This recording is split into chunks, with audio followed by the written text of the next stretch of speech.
Good evening. Thank you for joining us for tonight's Lung Life webinar, Severe Asthma, What the Lung Experts Have to Say About Treatment and Physical Activity with Dr. Brianne Philipenko. My name is Jill Hubick.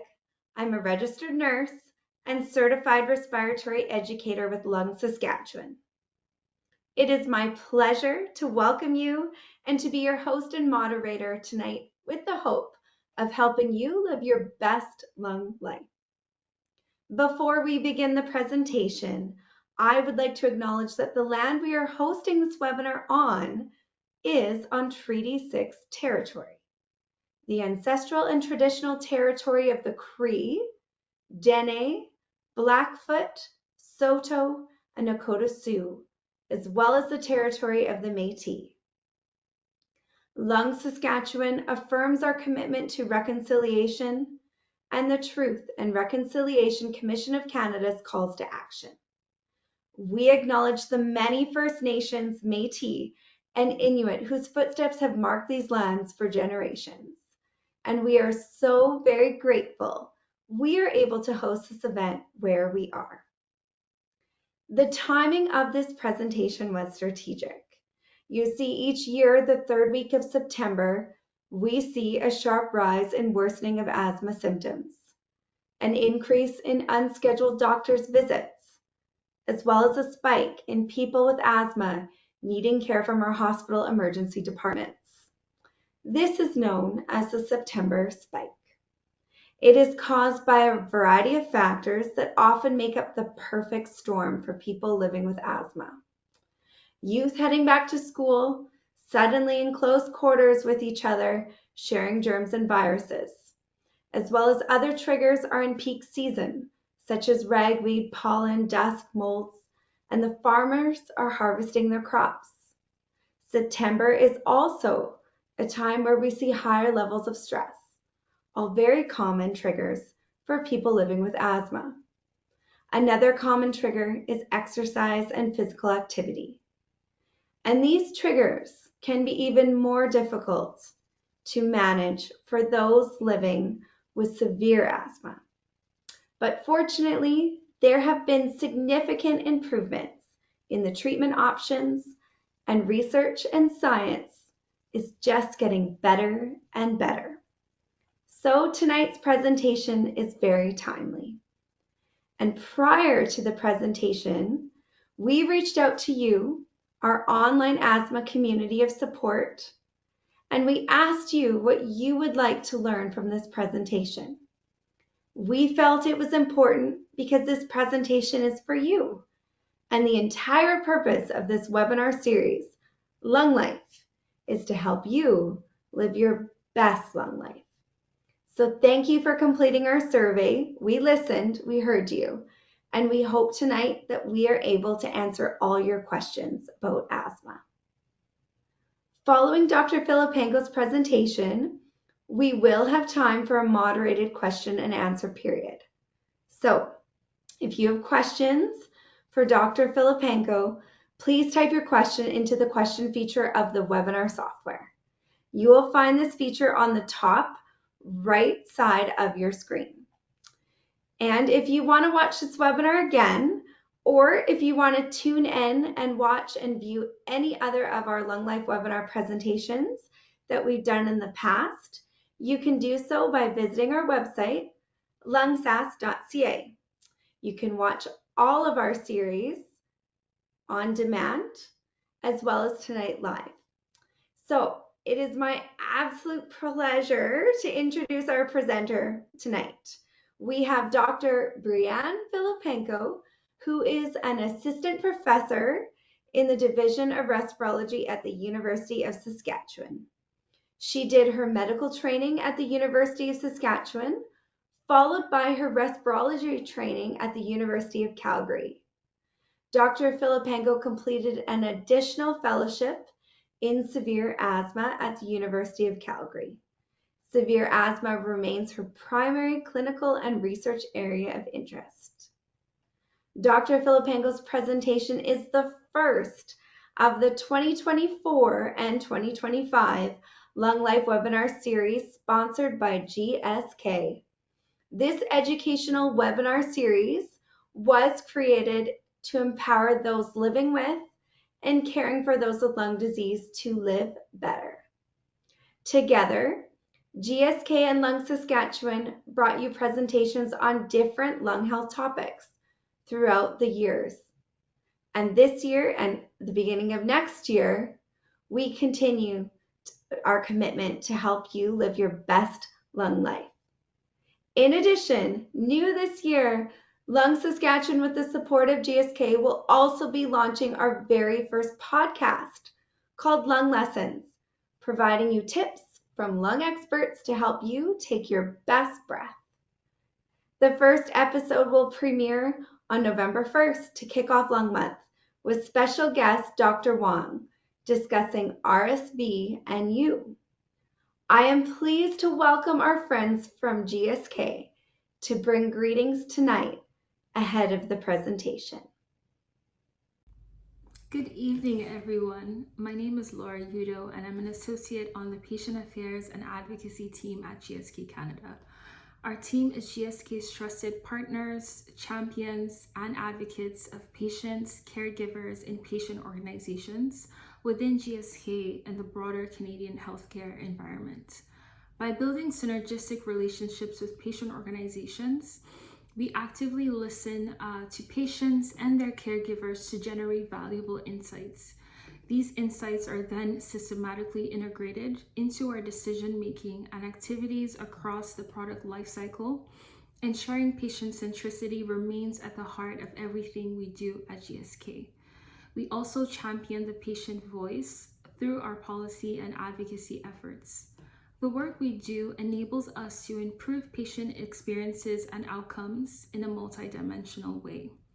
We are so thrilled and immensely proud to partner with LungSask for their 2024 Lung Life webinar series. This series has been designed to empower and educate individuals living with or caring for someone affected by lung disease, enabling them to live their best lung life. Throughout these webinars, you will receive innovative, relevant, accessible, sometimes entertaining, but certainly practical advice from leading lung health experts with topics chosen based on your feedback to ensure that they're relevant and that they truly support your lung health journey. Thank you all and have a great evening.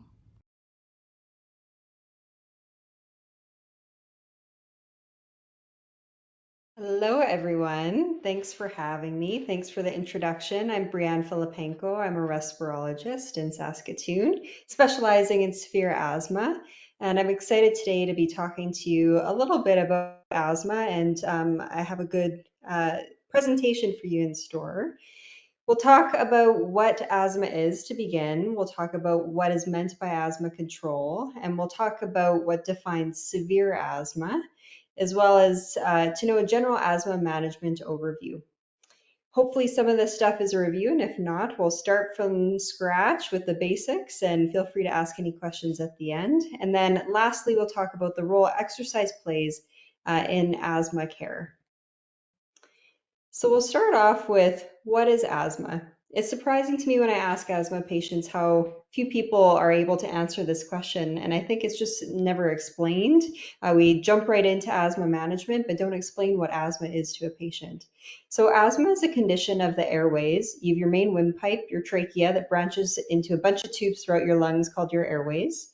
If I were to cut one of those airways, what you see is, with asthma, inflammation and swelling and puffiness of the wall of the airway. You can see that in the middle picture of the airway on this slide. Compared to the normal airway, you can see the wall is much thicker. And that's from inflammation and swelling, muscle thickening, but also more mucus, and that's kind of the yellow lining on the middle. And then with asthma, in addition to that inflammation and swelling, when exposed to your triggers, you'll often get twitchiness, and so your airway will narrow off, similar to the airway that you can see on the far right. And that's what causes chest tightness and that musical sound that is the wheeze. So your airways are similar to a musical instrument. When you narrow them off, that's what makes that wheezing sound. That's important to understand when it comes to management, and we'll talk about that a little bit later. I found this cartoon that I thought was pretty neat and good at explaining what asthma is, especially to a child if you're trying to explain to them what condition they have. So you can see the Iggy, the inhaler, explains asthma, showing how the muscle bands are tightening around the airway and there's swelling in the airway, much thicker than it should be. And the other word for that is inflammation. So inflammation and swelling and puffiness. And then in addition, there's more mucus plugging up the airway too. And you can see that with the green goopy stuff that's getting stuck in the airway. And we got to help them. We'll talk about how we do that. Asthma is a very common condition. As all of you know, it affects 1 to 18% of the population. An estimated 3.8 million people in Canada have asthma, and it's the third most common chronic disease. You likely know someone with asthma or have asthma yourself. In children, it's more common in males than females, and in adults, it's more common in females than males. So it flips past childhood.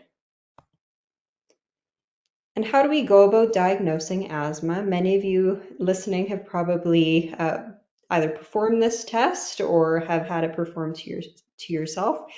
So we start off with getting a history that sounds like asthma. So a condition that varies with time. There will be some times where you feel completely fine, but then times where you're triggered, and that's when you get symptoms like chest tightness and wheezing, mucus production and cough, shortness of breath.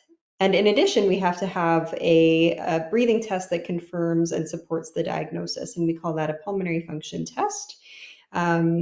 Typically, what we like to see to confirm the diagnosis of asthma on the pulmonary function test is that your airways are narrowed off, and then they improve when we give you a bunch of puffs of a rescue inhaler. And that's diagnostic of asthma in the right clinical scenario. We have other ways to confirm it if that ends up being negative, because similar to your symptoms coming and going with asthma, your breathing test will vary over time too. So if you're being tested during a time where you feel completely fine, your breathing test might be completely normal. That doesn't rule out the fact that you might still have asthma. And if we were to repeat testing after you were, say, exposed to a cat, which is triggering your symptoms, your breathing test might look a lot different. So what do we mean by asthma control? Well, good control means that you should have rare symptoms. You should not be limited by your disease. You should have good lung function on your breathing test, on your pulmonary function test. You should very infrequently need to use a rescue inhaler or your as needed puffer. For a lot of people, this is, say, Ventolin or Bricanyl, or some people use Symbicort as their rescue inhaler as well. So that should be infrequent.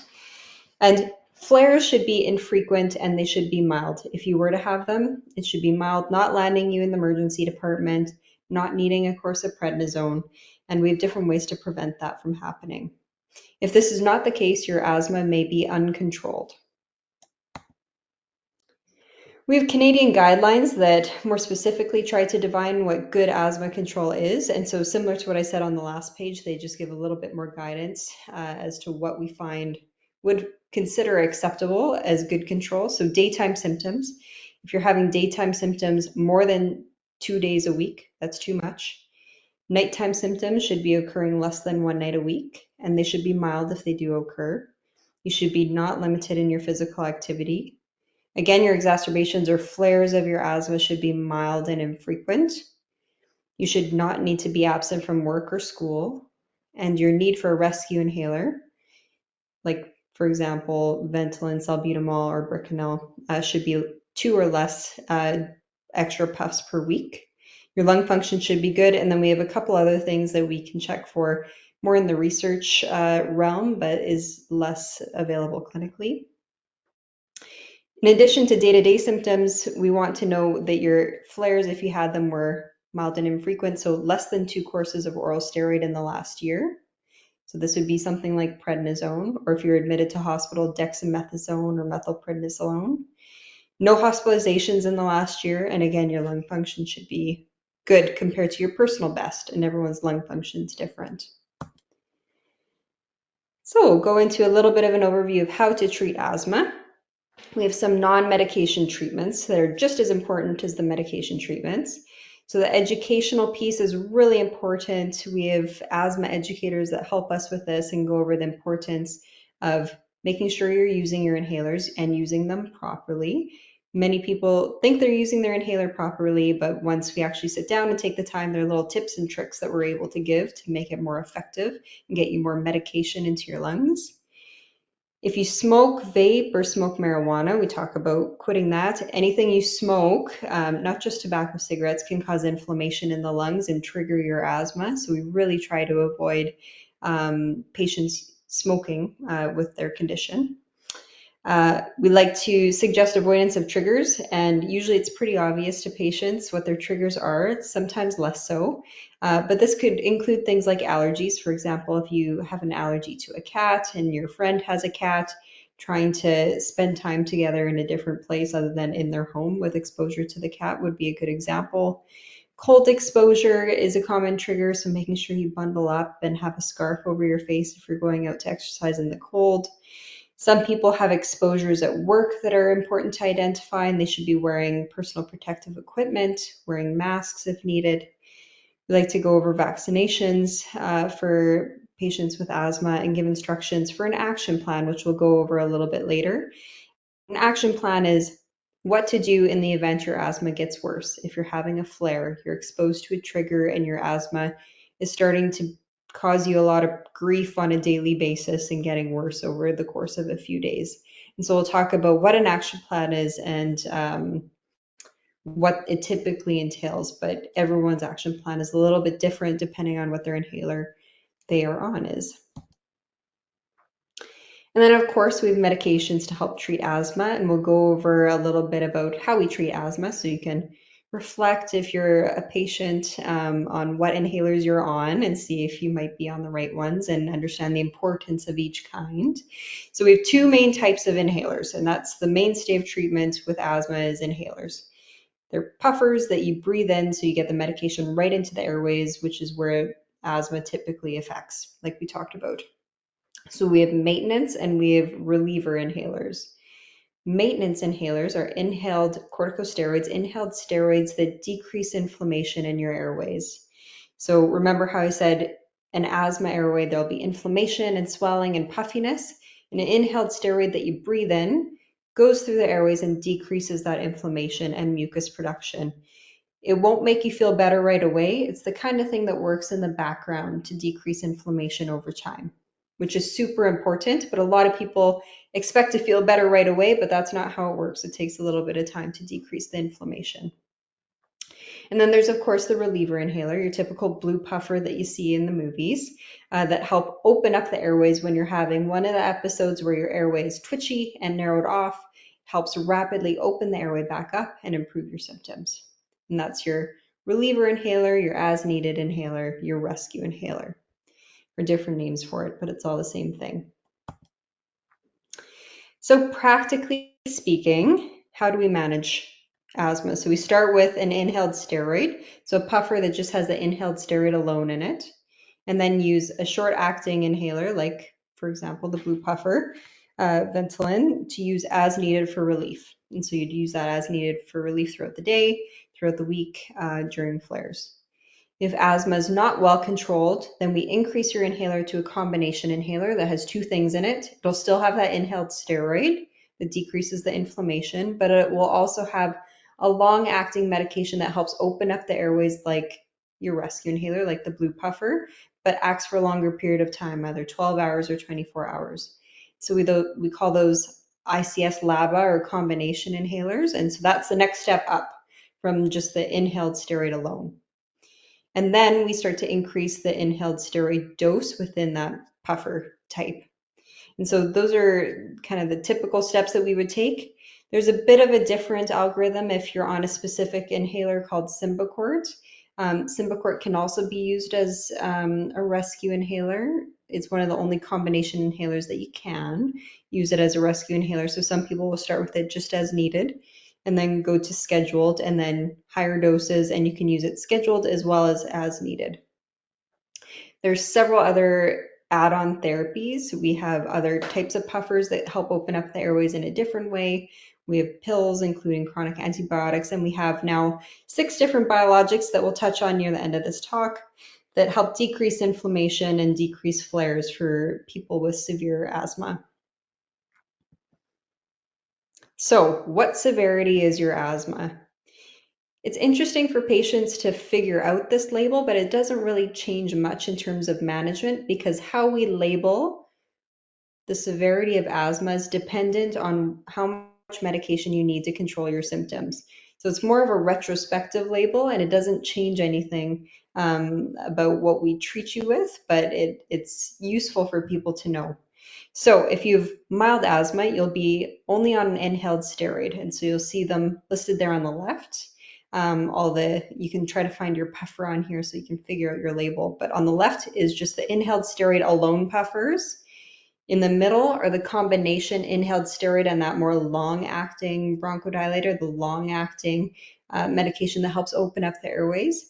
So if you're on a combination inhaler, like one of the ones in the middle, then you're moderate or severe depending on the dose that you're on, because each of those have different doses that we can increase, and the higher the dose, the more severe your asthma. And then on the right, we have the short-acting reliever medications. And so the most common one being Ventolin, but Bricanyl, Aramir, and the Ventolin Discus are all options. We have other long-acting medications that we use, like Spiriva down in the bottom right. And then, of course, the injectable medications that I added in the bottom right. And if you're on one of the injectable medications, you'd be labeled as severe asthma. You can take a picture if you didn't have time to find your puffer. Okay, so this slide essentially says the exact same thing, but just going over the mild, moderate, and severe by the Canadian guidelines. So again, mild, low-dose inhaled steroid, or just as needed budesonide formoterol or Symbicort, which is the brand name. Moderate means you're well controlled on a low-dose inhaled steroid plus a second controller, so one of those combination puffers that were in the middle, or a moderate dose, so a higher dose of one of those puffers. And then severe, you're on a high dose of one of those combination inhalers for the last year, and you need that to stay controlled, or you've had a lot of oral steroids for 50% of the previous year to prevent your asthma from becoming uncontrolled.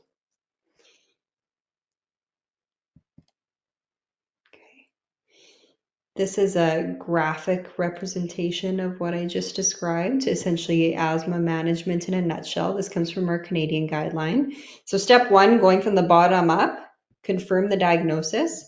That's one of the first things I do when I see patients in clinic is try to make sure we've confirmed the diagnosis, that they've had a breathing test, and that their symptoms are in keeping with asthma. And then we go over the non-medication piece that we talked about. So environmental control, education, make sure you have an action plan. And then the gray bar is your rescue inhaler. So everyone should know what their rescue inhaler is, whether it be the blue puffer or if you're on Symbicort, then Symbicort can also be used as a rescue. And then moving up, the yellow to green inhaled steroids. So we start low dose. And then for those 12 and older, we add the combination inhaler if you are still uncontrolled on just a low dose inhaled steroid. And then as we work our way to the top of the pyramid, we keep adding on different medications. And everyone's different and everyone has a different response to each of these. There's a new severe asthma guideline. So that's why the top peak of the pyramid shows severe asthma, star, star. There's a different guideline that really focuses on the injectable medications that are designed for people that are having flares despite maximal inhaler therapy. And what do we mean by exacerbations? Exacerbations are the same as flares or asthma attacks. Everyone uses a different word for it. So an exacerbation means that you're having an increase in asthma symptoms from your baseline. Usually it's gradual over several days. It's very rarely sudden in onset. It's typically caused by an exposure to a trigger, so a viral infection or seasonal allergies, forest fire smoke, which we've had a lot of this summer, or not taking your medications properly, so not using your inhalers properly. Maybe it's a completely empty inhaler and you've been using it anyway. So again, why the education piece is so important.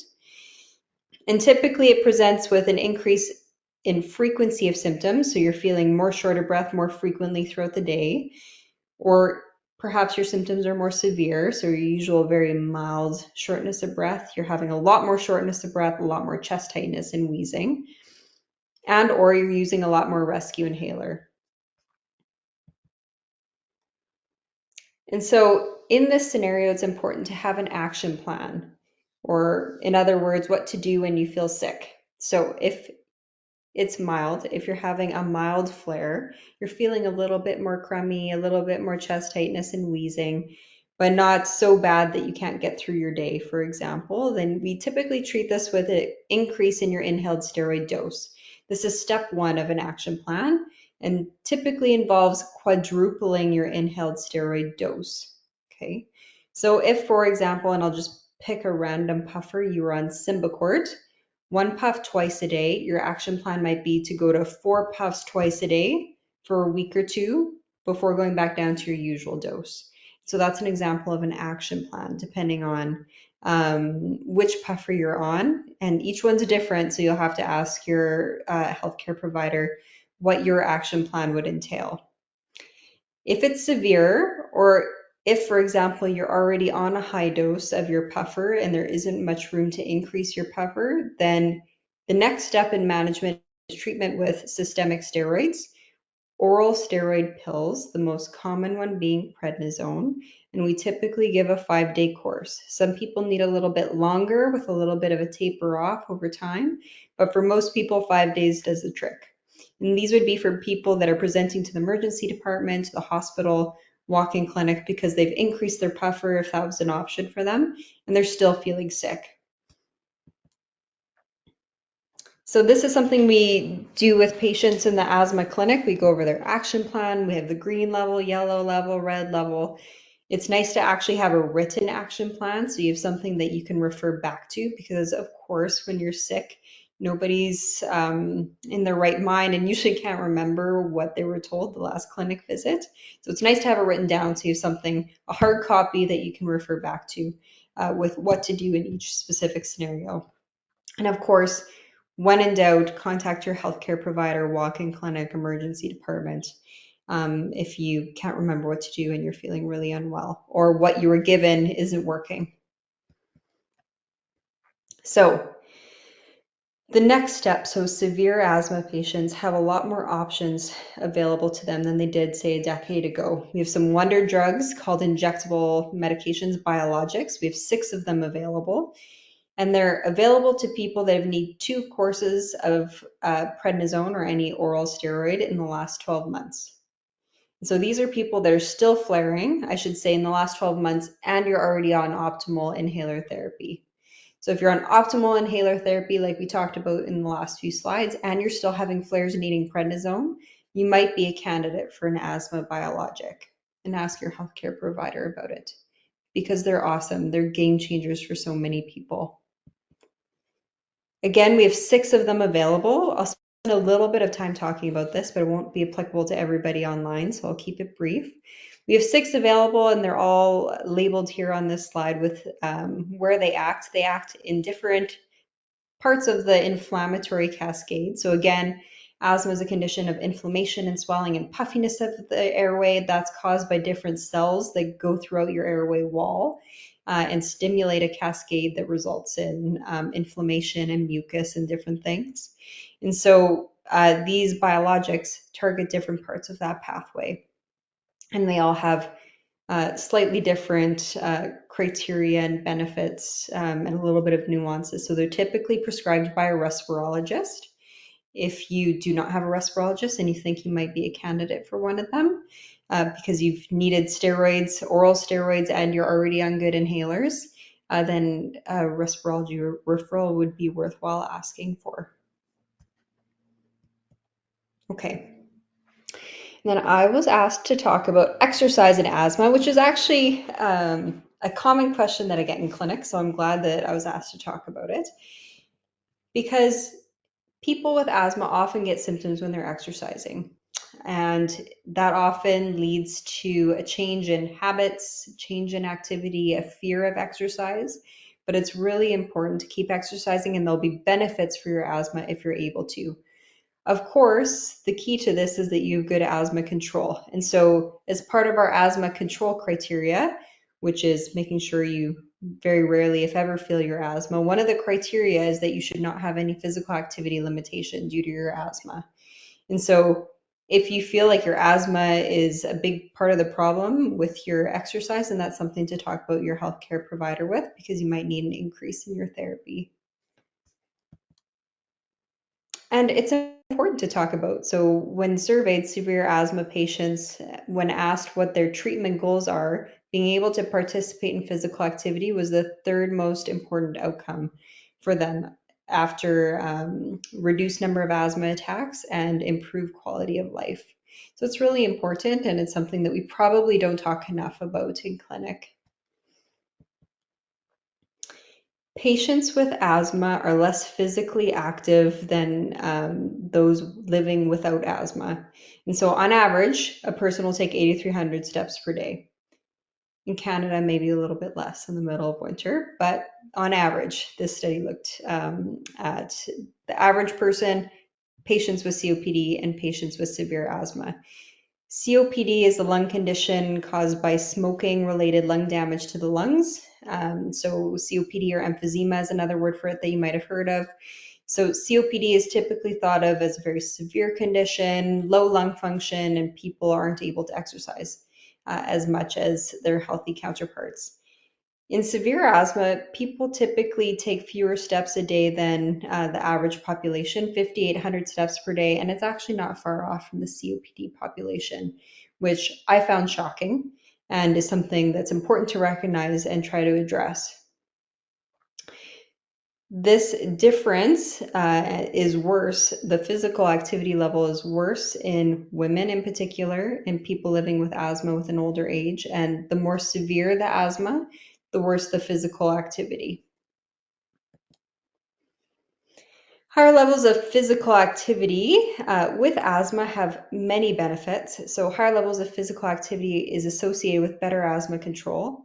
So only 30 minutes of exercise per day results in you having a 2.5 times more likely good asthma control, lower exacerbation rates, and improved exercise capacity, which means you can do more physical activity if you are physically active, which makes the most sense. But I found the improved asthma control and lower exacerbation rates being the most impressive and actually kind of surprising.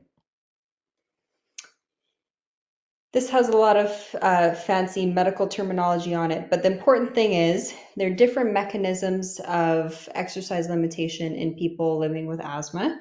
So there are different reasons why you might feel more short of breath and unable to exercise if you're living with asthma.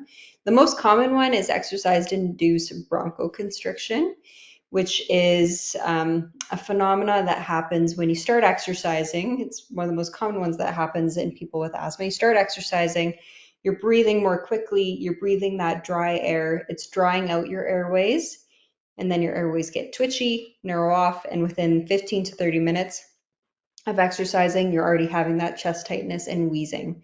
So we call that exercise-induced bronchoconstriction, and there are different non-medication ways to try to manage that. And then there are other reasons why someone living with asthma might have limited exercise capacity. There's some fancy ones that we can measure on exercise testing, but a big important one is deconditioning. And so again, there becomes a vicious cycle of being afraid to exercise because of your asthma. So you don't exercise and then you get deconditioned, and it's a vicious cycle.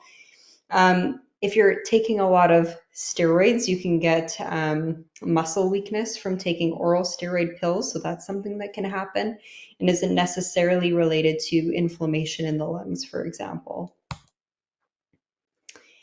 And this is important to talk about because not all exercise limitation is related to asthma. In people with severe asthma that actually went on to have a formal exercise test to try to pinpoint what exactly the cause of their exercise limitation was, only 28% of those people had a lung cause for their exercise limitation.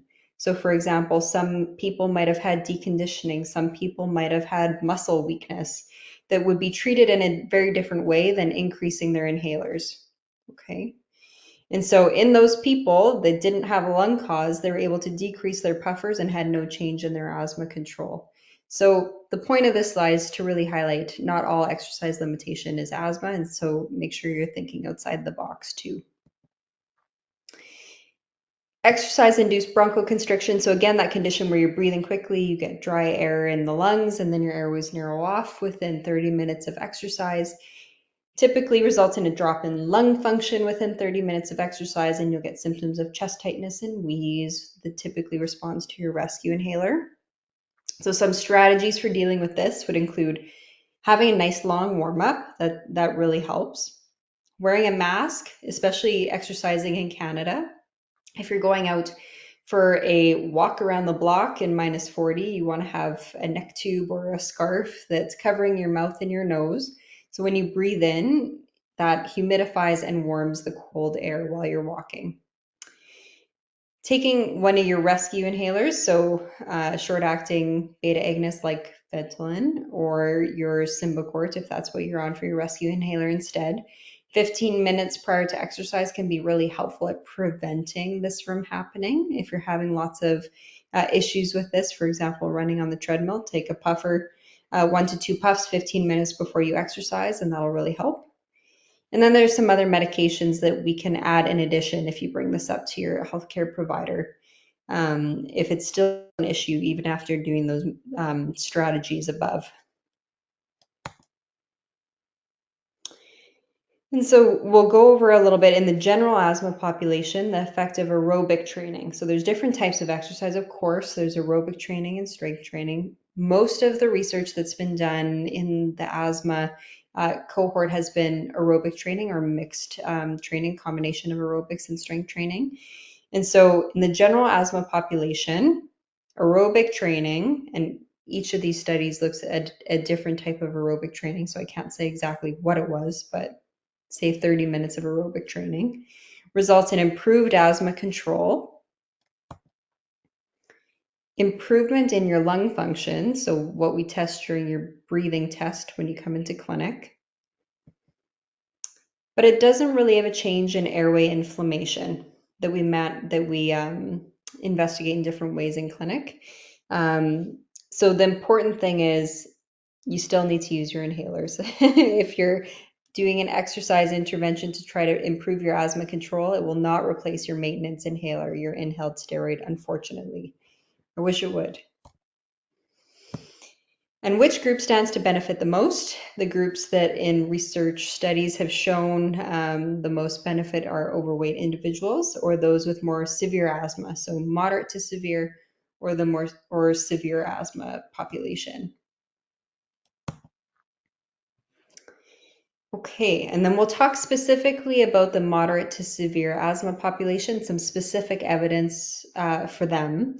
So the effect of aerobic training in moderate to severe asthma patients results in a significant improvement in your step count. So the more you exercise, the more likely you are to be active throughout the day and take more steps.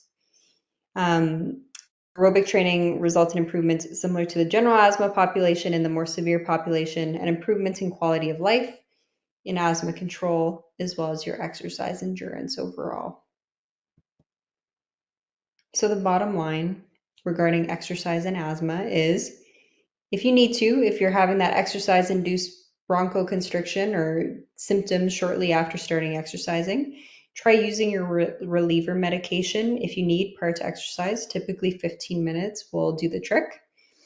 You should try to aim for 30 minutes of aerobic activity per day, which is easier said than done, but you'll notice a difference if you do. And there's no formal pulmonary rehab program recommendations for asthma. So that's important, especially if you have other people in your life that have other lung conditions like COPD. We typically recommend pulmonary rehab, which is an organized exercise program. Organized exercise program, for example, in Saskatoon at the Field House or at the Shaw Center, that goes over a span of usually 8 to 12 weeks, going through different exercises and breathing strategies. So that's not a mainstay in treatment in asthma. In my opinion, it probably should be. So really all we can recommend right now is trying to aim for that 30 minutes of aerobic activity per day. We do have some research going on looking into pulmonary rehab programs, particularly in the severe asthma population. So if this is something you're interested in, let me know, and I've put my email there. And so, as part of this program, this research study, we're looking at pulmonary rehab program that's delivered by mobile app, so similar to an exercise training app on your phone with videos, and then we do exercise testing before and after the intervention. All right, short and sweet. Any questions? Thank you so much, Dr. Philipenko. That was such a wonderful presentation. You covered so much great information from what asthma is, the control, the amazing treatment options. It's so nice to see how far we've come in the world of asthma. I even think back to when I started in my career, the options were much less. So that is amazing. Um, and I just want to remind everyone tonight that this presentation was recorded and it will be available on demand on our LungSAS website at lungsas.ca under the Lung Life webinar series. So if you want to watch it again or send it along to a friend or family member, please feel free to do that. And if you haven't already done so, if you have a question, feel free to just type it into the question feature of the software. So Dr. Philipenko, we've got quite a few questions here between the live webinar tonight and then people that submitted questions by the survey. Are you able to turn on your camera and Yes, unmute yourself? Oh, I hear I'm ya. unmuted, struggling with the camera, but go for it while I work on this. Okay, well, we can hear you, so that's really great. Okay, so first, I have a question. I want to know because in respirology, I mean, you can treat all things lung, but why was asthma your clinical interest? Oh, that's a good question. I was exposed to a wide range of respirology fields during my training to pick from. I picked asthma in part because it's so treatable now. We have so many options, and it's really satisfying to improve a patient's control and very doable nowadays. So we can really make a big difference, which I enjoyed. Very true. Okay, that's wonderful. And yes, very true. It's very treatable, which is amazing. Okay. Um, We have a question that came in by survey. You talked about briefly, you mentioned lung function, and on one of your slides, you had FEV1. First, can you explain what FEV1 is? And the question is, after that, how does asthma and its severity affect FEV1 as someone ages? So that's a good question. So FEV1 stands for forced expiratory volume in 1 second.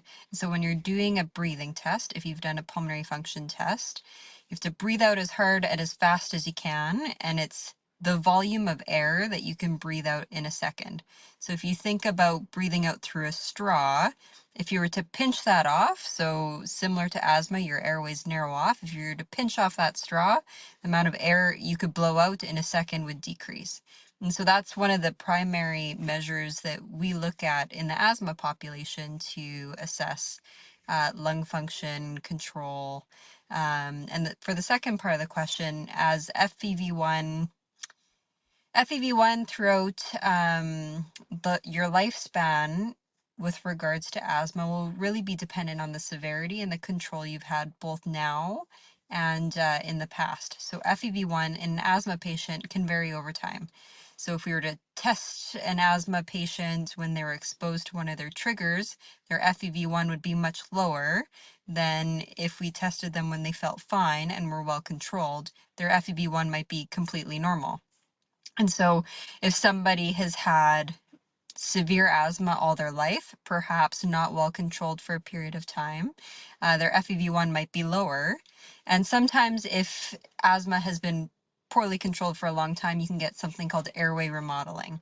And when that happens, you get some scar tissue around the airways, and that can result in a decreased FEV1 as well. So it really depends on the severity, how well controlled it's been throughout the lifetime. In theory, if you had perfectly controlled asthma, your FEV1 should be normal. And if you've had perfectly controlled asthma since you were diagnosed, that should stay normal even as you age. That's wonderful. And exciting to know that we all like when we're patients to hear the word normal. At least I certainly do. Mhm. That's great. Thank you for that wonderful explanation. Along that topic, with diagnosis and looking at FEV1, people want to know how you figure out the difference between if someone has asthma or if someone has COPD. And a follow-up question to that is, can you be diagnosed with asthma at any age? So yes, you can be diagnosed with asthma at any age. I think my record would probably be 88, maybe 90, but any Wow. age into Okay. childhood, any age, and can actually, there's a second peak later in life, and you can present with actually quite severe asthma later in life as well. And then telling the difference between asthma and COPD, the main way we do that is COPD, or smoking related lung disease, is not completely reversible. So when you get your breathing test, you get a bunch of Ventolin, the blue puffer, that in theory, if you had asthma, should help reverse the asthma. It's twitchy airways that open back up, but with COPD, they don't open back up completely. And that combined with a smoking history is in keeping with COPD. They can look fairly similar, especially if someone has some scar tissue from years and years of asthma that was poorly controlled. But that smoking piece helps tease it out. And then you can have both. You can have both asthma and COPD. So it can become a little bit tricky, but that's the main way. Okay, great. Thank you for that explanation.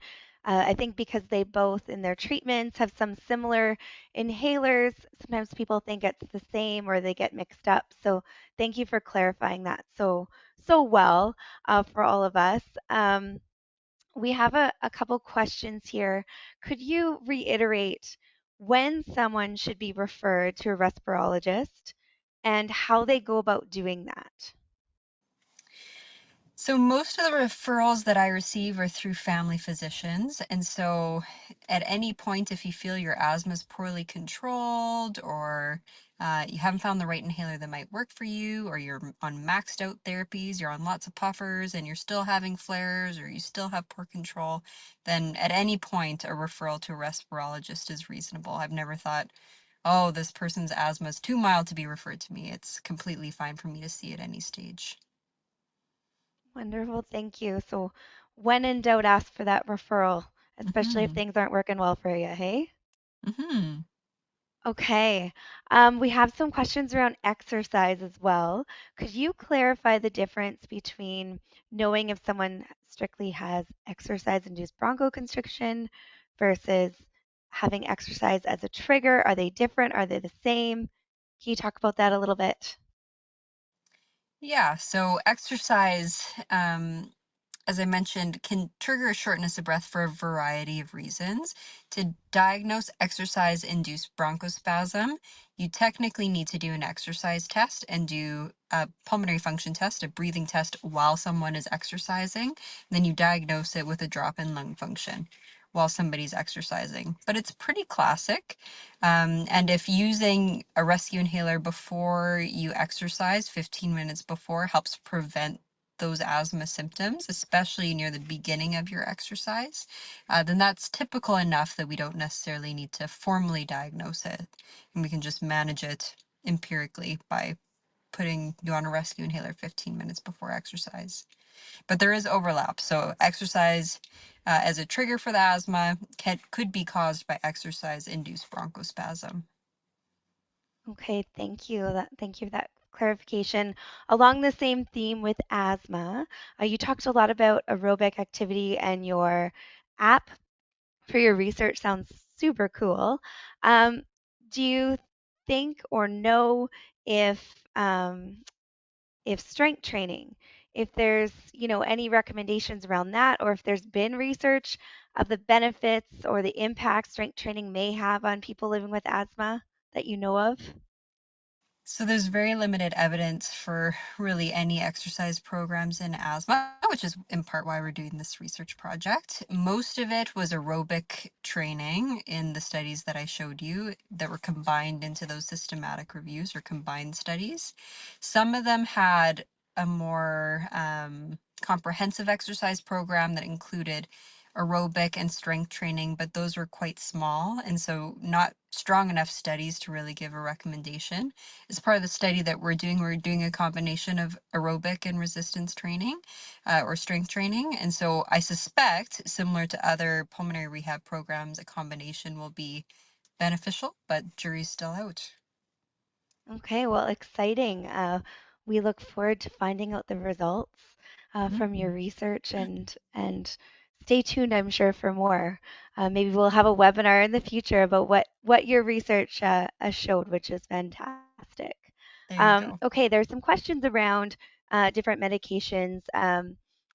From that beautiful picture that you showed different inhalers used for mild asthma, moderate asthma, and then different medications, including some of the biologics for severe asthma. Because there's more than one inhaler in the different classes, um, there's questions about side effects. If someone is experiencing, for example, dry mouth or they're struggling with their inhaler, is it reasonable then to maybe try a similar one first in that same class before going up or to a totally different type of medication?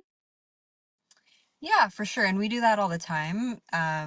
Different patients prefer different devices, different medications in those devices. So we'll switch between inhaled steroid classes all the time. Different dry powder inhalers are tolerated or not tolerated by some people, and we need to switch. Or switching to one that you can use an aero chamber can help alleviate some side effects. So certainly reasonable to switch the puffer as long as the problem isn't poor control, in which case the next step in my mind would still be increasing to the next step up in therapy. Okay, great. Thank you for that. So sometimes it's a little trial and error because we're all a little different, hey? Hmm. With that, with the different types of asthma, there's quite a few people that have joined us tonight that have asthma and allergies. So they want to know a little bit about how you go about treating the allergy side, and is that really key in asthma control? Yeah, that can make a big difference for people. As a non-allergist, I'm limited more really to just recommending antihistamines. I typically do skin prick testing to help characterize what somebody may be allergic to in the environment. Trigger avoidance. So if we find that someone's allergic to cat, then maybe they need to give up their cat or at least keep the cat out of the bedroom to try to minimize exposure, for example. And then antihistamines can make a big difference in asthma control too. There's generic ones that you can get at Costco that are nice and cheap, and using them every day is completely fine, especially during allergy season. Okay, thank you. Yeah, certainly, um, giving up the family cat can be challenging, but if it keeps you breathing better, it might just be worth it, hey? So thank you so much for taking the time tonight to answer our questions. That is all the time that we have tonight. But I want to remind everyone that, again, this presentation is recorded. You can watch it again on demand on our website, lungsask.ca. And as well, I want to tell everyone about our upcoming next webinar in the Lung Life series. It's going to be What's New in COPD, and it will actually be on World COPD Day, which is November 20th with Dr. Marsnick. So we hope you'll join us for that and to learn more about any of our upcoming webinars, podcasts, patient education, simply visit our website. So thank you to everyone tonight, and thank you so much, Dr. Brianne Philipenko, and as well another shout out to our wonderful sponsors at GSK. We hope everyone has a wonderful evening and is breathing well, and that this webinar helped live their best lung life. So thank you, Dr. Philipenko. Have a No wonderful night. problem. Thank you. You too. Bye.